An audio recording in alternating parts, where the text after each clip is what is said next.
Hello guys, welcome back to my channel. I'm pretty sure you must be receiving these kind of data set on a daily basis if you're working in Excel.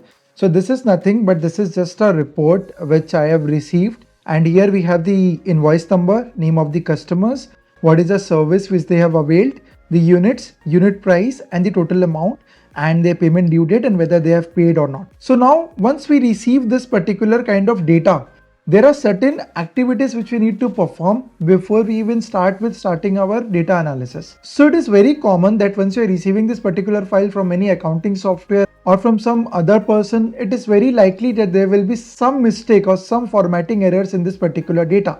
So that's the reason we need to do slight sanity check before we even start our data analysis process. So here also in this particular data set, what I have done is I have deliberately added few mistakes. Like here you can see I've added few spaces over here. Here you can see that there are some customers whose names are blank. So these are some of the mistakes which I've deliberately done in this particular data set, and I will show you how we can identify and rectify these errors. That is number one. Number two, what we will learn in this particular video is how we can use some of the basic formulas to start our data analysis journey. So we will use some of the basic formulas, sum, count A, average, max, min, etc. So lot to learn in this video. Let's get started. Also guys, I'm pretty sure you've already subscribed to my channel.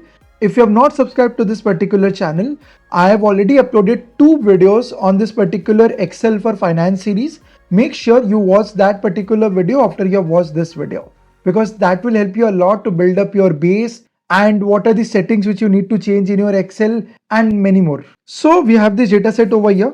So we will try to rectify this first mistake which is there. Here you can see in the invoice number column, we have few extra spaces over here, right? You can see that in this particular cell, there are few extra spaces over here. And there are few extra spaces even after the cells also in some of the invoices. So first we need to sanitize it, because as in when we will progress, if we'll apply VLOOKUP formula in this particular data set, we will not be able to get the correct answer. Reason being, because our lookup value or this particular cell where my cursor is right now, here you can see that there are extra spaces and it will not give me the right answer. So what I will do is I'll just add a fresh column over here and I will name it as invoice number revised. I will type equal and now I will not manually identify the extra spaces in each of the cells. I'm just going to use a very simple formula which is there in Excel but many people are not aware of. The name of the formula is trim. I will type equal trim. So what trim basically do is removes any extra spaces which are there in a particular sentence in a particular cell. So before typing the formula for this particular invoice number, let us just understand this with the help of a very simple example. Let's say I have this data over here wherein it is written my name is Rajat, right? And here you can see we have multiple spaces, multiple spaces. After my, after name, even after Rajat also we have multiple spaces. So what trim basically does is I'll just have equal trim, select this particular cell, close this bracket and click on enter. Automatically it will remove any additional spaces which are there in this particular cell.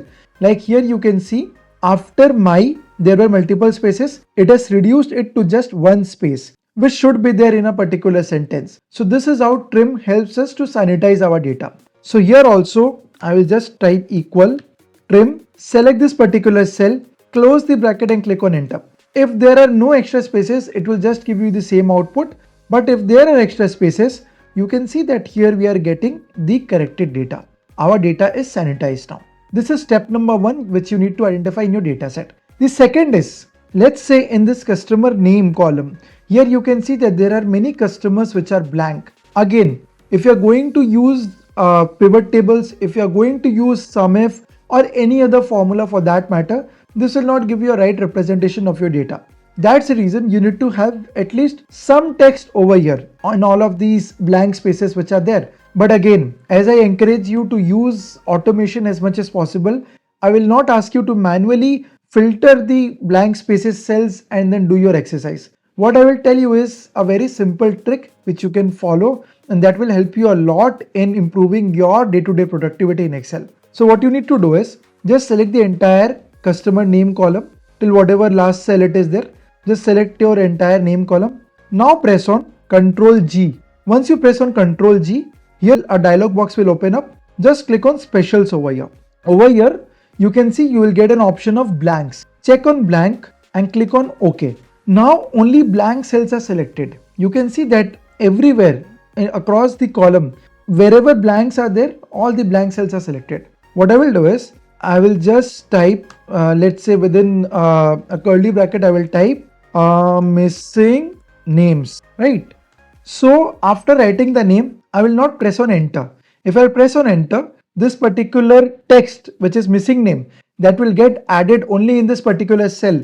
But I want it to be added across all the cells which I have selected using Control G option. So what I will do is, I'll just hold the control key and I will press on enter. So while I was holding the control key and I was pressing on enter, automatically you can see that missing name has been replicated across all the cells. Now once we share this particular report to our senior, or we ourselves are doing our data analysis, it will be easier for us also to understand that okay, these are the cells where names are missing and these are the cells I need to ignore while I am concluding anything based on the analysis which I am getting from this data. So this is the second sanity check which you need to do. The third sanity check is very simple, although it is correct over here, but let's say if your date is not in the right format, let's say if it is in the number format, many a times you will find that your date is in this format, it is in the number format. So how you can change it? Just select the particular column and under the home tab, you will find this particular option which is there, and just click on this drop down over here, just select on short date, long date, anything which you want. Automatically you will get the date in this particular format. So this is the third sanity check which you need to do in your data. Again, there are many sanity checks which you can do in your particular data. Like what I particularly do is, since I was working with Tata Steel for quite a long time, there it was not recommended to show decimal in our data set. That's the reason what we used to do is, we used to remove the decimal points because it used to make our entire report very clumsy. So we had a habit to add a comma because it used to make our data more eye friendly, and we need to remove any decimal spaces which are there. Again, this entirely depends up to you, how you want to present your data and whatever is acceptable in your particular organization. There is one more thing which you need to do before you start your data analysis journey. So here you can see that once I am scrolling my report down, you can see that I am unable to see my headings, right? My headings are not visible. Why is it not visible? Because once I'm scrolling it down, my heading is getting hidden, right? So how can I freeze this particular heading? There is a very simple preset option which is available in Excel. What you need to do is, you need to just click on View tab, and over here you will find the option of freeze panes. Just click on this freeze pane and you will find the preset option of freeze top row. Click over here and automatically your first row will be frozen. In this particular video, I'm not covering everything related to freeze panes because there are multiple options. Let's say if you don't want to freeze first row, if we want to freeze first 5 rows, then what is it which we need to do? So there is a trick which is which I have personally devised in memorizing the freeze panes option. If you want that particular trick, just drop it in the comments and I will certainly make a separate video on freeze panes, a separate 5 to 6 minutes video on freeze panes. Yeah. So now I have frozen my first row. I can see that once I'm scrolling my report down, I can see that my first row is frozen and I will be able to understand that okay, this particular cell is name, this particular cell is basically unit price, this is my total amount, so on and so forth. Now let's understand some of the basic formulas and their automated versions which are there in Excel. First formula is very simple, which is sum. I'm pretty sure many people will be knowing how to use sum formula in Excel. So here we have the units and the unit price and we have the total amount over here. What we are going to do, first analysis which we are going to do over here is, we are going to see what is the total revenue which we have got for all of these services which are mentioned over here. So these are the repair services which have been done by my team, and this is the total amount which is there, and I need to calculate what is the total revenue which I have received. So I will simply type equal sum. I'll select this entire column. How did I select the entire column together? Just come to either your first cell or your last cell, hold the shift and control key together and press on down key. Once you do that, automatically your entire column will be selected wherever your data is there. So here you can see that I had selected my entire column. I'll just close the bracket and I will click on enter. So my total revenue is 4,52,158. This is my total revenue. You can see that I followed multiple steps to calculate this sum. First I typed equal to, then I typed sum, then I opened the bracket, then I selected the column, so on and so forth. That's the reason Excel has introduced a shortcut also to calculate sum very easily. What you need to do is, you need to just come to the last cell where your data is ending and just press on Alt equal to, and just press on Alt equal to. That's it. Automatically your sum formula will be written, and here you can see automatically your entire column is selected and your formula is auto applied. Now just click on enter, you'll get the same answer because this is the same formula which we have applied. This function is known as auto sum, and it is very helpful if you need to do very quick and rough calculation on your Excel. So moving ahead, now we have understood sum. Let's say I need to calculate that, okay, at what unit price I have sold my product. So again, I will not do weighted average in this particular video. I will do a simple average in this particular video. So the next function is average, right? Again, the function of average is exactly same as sum. In sum, what we did, we typed equal sum, right?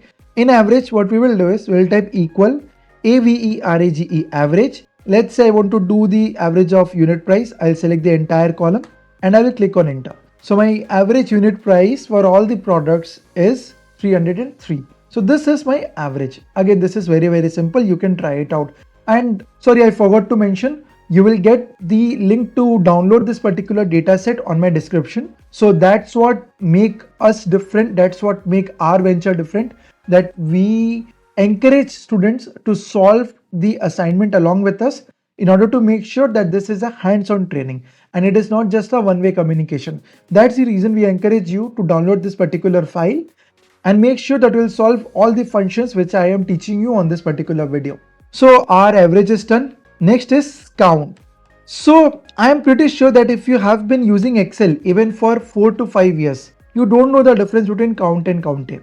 You might be knowing, but many people don't know the difference between count and COUNTA.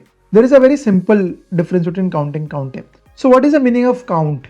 Count basically counts the list of numbers which you have selected within a range. So let's say if I am selecting equal count, let's say if I am selecting this amount column, right? I am selecting this amount column. I will close the bracket and click on enter. So basically what I need to get is, I need to see what is the total number of customers which have visited to my particular store. Now I click on enter. I'm getting the answer as 150. So there are 150 customers who have visited at my particular store. Now let's say, what if I would have applied count not on this column, but let's say if I would have applied count, let's say on customer name column. It is a very fair ask, right? I can apply count on my customer name column, right? One second. Yeah. So I have applied count on my customer name column. Once I click on enter, you can see I'm getting 0. Reason being that count, the meaning of count function or the purpose behind count formula is that count will only count the number cells only. Number cells only. Like in this case, we are getting 0. Reason being that there are no numbers over here. Let's say if instead of Aditya there would have been 25 written, instead of Kavya there would have been 15 written, instead of Sanjay let's say if 10 is written, you can see that we are getting the answer as 3 right now. Why 3? Because there are 3 numbers which are there in our selected range. That's the reason many people are not aware. So they struggle with even a as simple formula as a count formula. So you need to apply count only on the number cells. And COUNTA basically means that if you want to count all the non-blank cells, then you can use COUNTA. So COUNTA will count symbols, yes. COUNTA will count numbers, yes. COUNTA will count text, yes. Any non-blank cell, COUNTA will count. So I'll just type equal count A and I will just select this customer column. Again, I will close the bracket and click on enter. I'm getting the answer as 150. Is it clear now? I hope everything is clear till now. If you have any concern, any query, just drop it in the comments. Just last 2 functions before we will wind up this video. Next function is max, and after that we will learn about min. These 2 are quite similar function. So max basically, as the name goes, it gives us the maximum number within our selected range. So let's say if I want to see what is the maximum sale out of the entire 150 customers which are there. So I will just type equal max. The formula is equal max. I'll select this entire column, close the bracket and click on enter. So my maximum revenue is 9724. Similarly for minimum, I will type equal min. I will select this entire column, close the bracket and click on enter. So the minimum revenue is 57. So guys, that's all in this video. I hope you must have liked this video. If you have actually liked this video, don't forget to share it with all the finance professionals out there who actually want to excel in Excel. And I'll make sure that I'll keep on adding further videos in this particular series, which is Excel for Finance Professional. Thank you so much. This is Rajat signing off.